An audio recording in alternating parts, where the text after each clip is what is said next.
Mind Expander hi hello viewers, welcome to mind expander TV. மல்லி serial night 10:30 time change ஆனது மல்லி ஃபேன்ஸ்க்கு ரொம்பவுமே ஷாக்கிங்கான நியூஸாக இருந்துச்சு. தயவு செஞ்சு இந்த சீரியலில் 10:30 டெலிகாஸ்ட் பண்ணாதீங்க, எங்கள் வீட்டில் பார்க்க முடியாது, அட்லீஸ்ட் ரஞ்சனை சீரியலையாவது 10:30 மாற்றுங்க அப்படின்னு சொல்லி நிறைய சொல்லிக்கிட்டே இருந்தாங்க. பட் இருந்தாலுமே மல்லி சீரியல் தான் இப்போ 10:30 டெலிகாஸ்ட் ஆகிட்டு இருக்கு.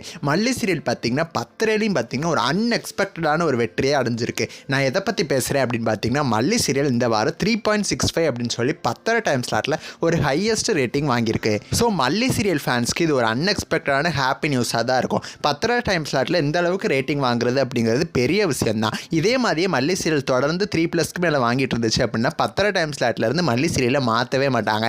லாஸ்ட் வரைக்கும் அதே ஸ்லாட்லேயே டெலிகாஸ்ட் ஆகும். பிகாஸ் இந்த சீரியல் வந்து ஜஸ்ட் ஒரு 250 எபிசோட்ஸ் தான் டெலிகாஸ்ட் ஆயிருக்கும்னு நினைக்கிறேன். ஒருவேளை டிஆர்பி ரொம்ப கம்மியாக போயிருச்சு அப்படின்னா மல்லி சீரியலை முடிச்சிருவாங்க. ஸோ மல்லி சீரியல் ஃபேன்ஸ் மறக்காமல் மல்லி சீரியலை நைட்டு 10:30 பாருங்கள். அப்படின்னா தான் இந்த சீரியலை ரொம்ப நாள் டெலிகாஸ்ட் பண்ணுவாங்க. ஸோ மல்லி சீரியல் வந்து 3+ ரேட்டிங் மெயின்டைன் பண்ணுறது ரசிகர்களான நம்ம கையில் தான் இருக்குது. ஸோ மிஸ் பண்ணாமல் பாருங்கள். ஆல்சோ ரஞ்சனி சீரியலையும் நம்ம குறை சொல்ல முடியாது. 4.98 அப்படின்னு சொல்லி 10 மணி டைம் ஸ்லாட்டில் நல்ல ரேட்டிங் தான் வாங்கியிருக்கேன். இப்போ ரீசெண்டாக வந்த ப்ரொமோ கூட பார்த்தீங்கன்னா நல்ல இன்ட்ரெஸ்ட்டாகவே கொண்டு போயிட்டுருக்காங்க. எனக்கு தெரிஞ்சு கூடிய சீக்கிரம் மேரேஜ் ட்ராக் வரப்போகுதுன்னு நினைக்கிறேன். ஸோ அப்படி வந்துச்சு அப்படின்னா 10 மணி டைம் ஸ்லாட்டில் ரஞ்சனி சீரியலும் 5+க்கு மேலே தொடர்ந்து வாங்குறதுக்கு ஹை சான்சஸ் இருக்குது. வெயிட் பண்ணி பார்க்கலாம். ஸோ நீங்கள் ரஞ்சனி சீரியல் மல்லி சீரியலோட நியூ டைம் ஸ்லாட்ஸோட ரேட்டிங்ஸை பற்றி மறக்காமல் கமெண்ட் பண்ணுங்கள். நெக்ஸ்ட் வீடியோவில் நான் வந்து மீட் பண்ணுறேன். தேங்க்ஸ் ஃபார் வாட்சிங்.